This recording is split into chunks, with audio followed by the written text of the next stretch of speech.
Yo, what is good, campers? It is your boy Killer Beezy, man. Welcome back to another episode of Top 3 Defenders. So in today's episode, man, we're going to be covering the skill champions, man. So basically, for anyone that hasn't seen the previous video, yesterday we had a look at the top 3 cosmic defenders. So today we're looking at the top 3 skill defenders.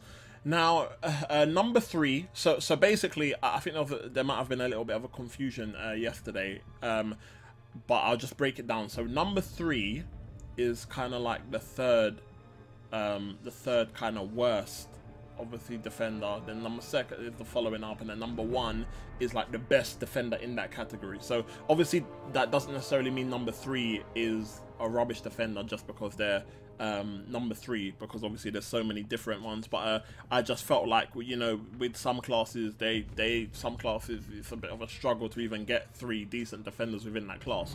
But anyway, so number 3 was a bit of a difficult one for me today to select, because I feel like both of these champions can be a bit problematic. But one of them is dependent on the time of the month. So number 3 was between Agent Venom and Moon Knight, but I think I'm gonna give it to Agent Venom. I feel like Moon Knight is only dangerous when he goes through that cycle of being able to evade, and that is not all the time. So that's kind of like once in a blue moon. So whereas Agent Venom can be a bit more problematic on a consistent basis if you're not comfortable with fighting against him. So my thing with Agent Venom is his ability. I think it's called Tennessee. Is it called Tennessee? Let me not make things up, man. Let me try and get it. Hold on. I don't know if I'm pronouncing it right. Hold on. It's not even here, man. It's not even here. I can't remember what it's called, man. It normally comes up the writing, but anyway, it's this ability anyway. It's his passive ability. So Flash's intense military background, coupled with the alien symbiotic enhance, grants him a 70% chance to shrug off any debuff. So basically, when you are fighting against Agent Venom, there's going to be times where you go to parry Agent Venom, and if you go in to attack him, he could quickly shrug off the parry and bow, start hitting you in your face, man. Like, do you know what I mean? So so you gotta kind of be a bit careful, man. I mean, if you've got experience like fighting Agent Venom, I'm sure he's not a problem for you.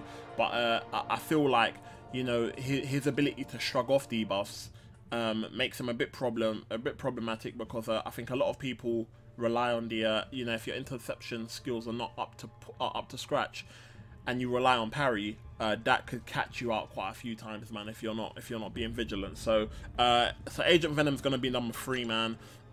Number 2 may come of a bit of surprise to people, man, but number 2 is gonna be man like Kingpin, aka Mr. Barlet, aka Big Belly Man. Yeah, man like Kingpin. Look at my man. Jesus, who made that suit for him, man? You know he didn't buy that from the shop.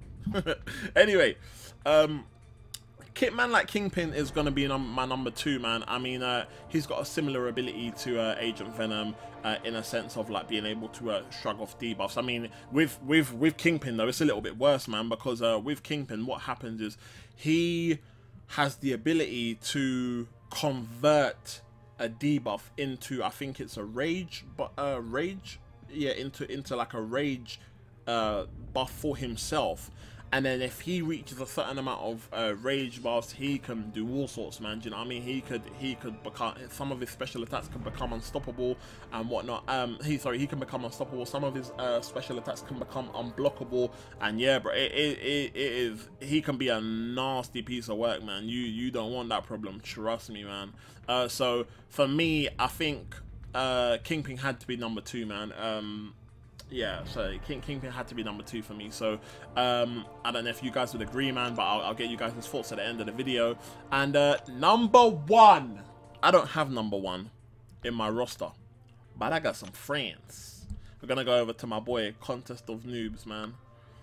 And number 3 is gonna number 1 is gonna be the homie Blade. Blade. Look at this dude, man. Jeez, I want that trim, man. Look at his trim. And then the tattoos on the back of his head. Jeez! I think that would suit me, innit? That would suit me, innit? Can you imagine, man? Just cut off the fade here, just have bare tattoos running on my back. Jeez! I'd cry like a little girl, though, anyway. But anyway, right, yeah, man, number one is going to be Blade, man. And the reason why I'm putting Blade, I mean, no one in their right mind would probably use Blade in their defense anyway, because he needs to be in your attack, man. That's where you're gonna get the most use out of him. But number one is gonna be Blade for me, man. The reason why I'm gonna put Blade as number one is because when the computer's playing Blade, the computer is gonna play very defensive, and we all know, obviously, with Blade's ability, when you are holding down block, Blade is going to regenerate if he has power. Now, if you're going in on a rank 4 or rank 5 5-star Blade, he's gonna have a lot of health on an Alliance Wars node, right? He's gonna have a lot of health, so you're gonna be hitting him. He's gonna be generating a lot of power. So if you've got him in a corner, he's gonna be constantly blocking, which means he's gonna be constantly regenerating. That within itself is gonna be a problem. If he's on a node as well where his regeneration is boosted, that's gonna cause even more of a problem. Another problem is, if you go in and he accidentally parries you, you're gonna bleed. Yeah, if he's got quite a lot of power bar in his power thing, it's gonna make him shrug off debuffs 95%. Sorry, he's got a chance to shrug off debuffs up to 90%, 95% faster. So there's a chance that, man, you're gonna try and parry Blade and you're trying to go in and you are gonna taste that sword, man. He's gonna give you a quick skin fade with that sword, bro. So for me, there's a few reasons why Blade could be a bit of a problem, that, you know, the fight could last a little bit longer because of the constant regeneration and whatnot. So for me, I have to give the number one spot to my boy Blade, man, because he's got a lot of things going for him from a defensive perspective. So I definitely have to give it to the homie Blade, man. But yeah, let me know you guys' thoughts, man. So number 3 was Agent Venom, number 2 was Kingpin, number 1 is Blade, man. Let me know you guys' thoughts in the comments below, man. Let me know what you guys think. Let me know if you agree or disagree with the top 3, or you do agree but you would put them in a different order, or if you guys have some you know, you have a different top 3 that you would recommend for skill champions, man. I mean, let me know if I've missed anyone as well. I try to look at everybody and sort of think about which skill champions there are. I feel like I have covered everybody, but you know, you guys might mention someone that I've missed. So yeah, let me know your thoughts in the comments below, man. And that's gonna be it for this video, man. I think tomorrow we will cover, what should we do tomorrow? Tomorrow, let's cover Mutant. Let's cover Mutant. Tomorrow we'll do Mutant, yeah? But anyway, that's going to be it for this video, guys. I hope you guys enjoyed it, man, and I'll see you guys in the next one, man. Peace!